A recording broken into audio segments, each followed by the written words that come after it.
I have had to cut my meeting so that I can actually address this judgment. Jeremiah Nyegenye, the clerk of the Senate, took me to court on defamation claims. And in fact, this was the funny thing. The matter was brought to Parliament through him, because he's the one that pushed behind the scenes that it was brought to Parliament when I was absent. They discussed it in my absence.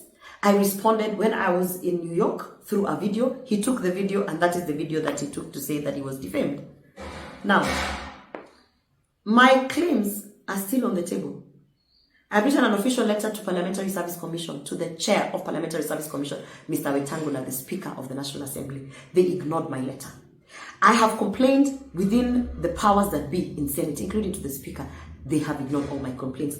I complained in the official WhatsApp group that, listen here, I think because I said I'm not going to sleep with this guy and I don't want to participate in his sexual advances, that is why I am being removed from certain trips, I'm being removed from certain legislative agenda, my bills are being put at the back, that is why I'm being targeted with unlawful and all sorts of crazy things and shenanigans, such as 6 months suspension.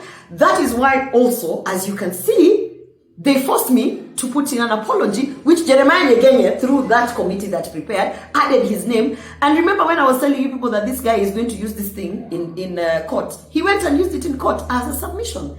Now, I am a believer of the judicial system, and I do believe that as much as there are many legal loopholes that criminals, rapists, murderers are using to win cases, I do believe in the judicial system. That is why I have placed an appeal. I am going to appeal this judgment that has come out. I've had people saying, oh, 10 million, oh, when it rains, it pours, I don't know what. The machinery that is even being used to push this narrative is the UDA machinery that is actually supporting people like Jeremiah Nyegenye to continue with these things that they are doing in Parliament. Every single person that has worked in Parliament or has had an interaction in Parliament will tell you there is sexual harassment in Parliament. They will tell you they don't speak about it because this is what happens to you when you speak about it. So, and I mean, we are living in the times where we have seen even politicians being put on platforms and being told to turn around so that we can see your behind. This is a culture that somebody has to say no to.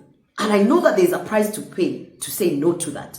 And I'm willing and ready and capable to pay the price, because I was raised as a person who does not exchange sexual favors for whatever. That is not how my father raised me.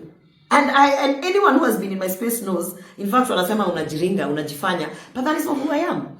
And there are many girls and many women who are finding themselves in compromising situations. You saw how Sabina Chege, actually a woman of her stature and her age, just succumbed to turning around to show her behind, because that is how the powers that be force it.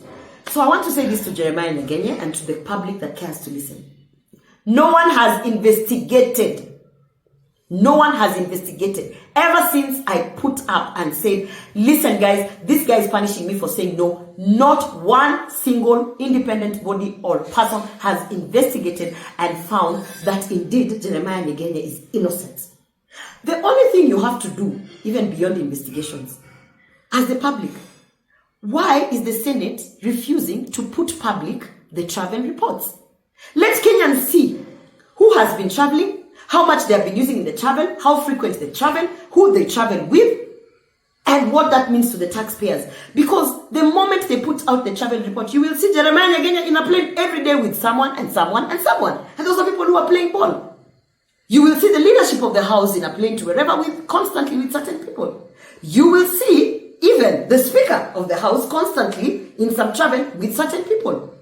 So, that's the basic thing. So I know there's a price to be paid, but let me tell you something. I believe that God puts me in Parliament for a reason, and evil will never win.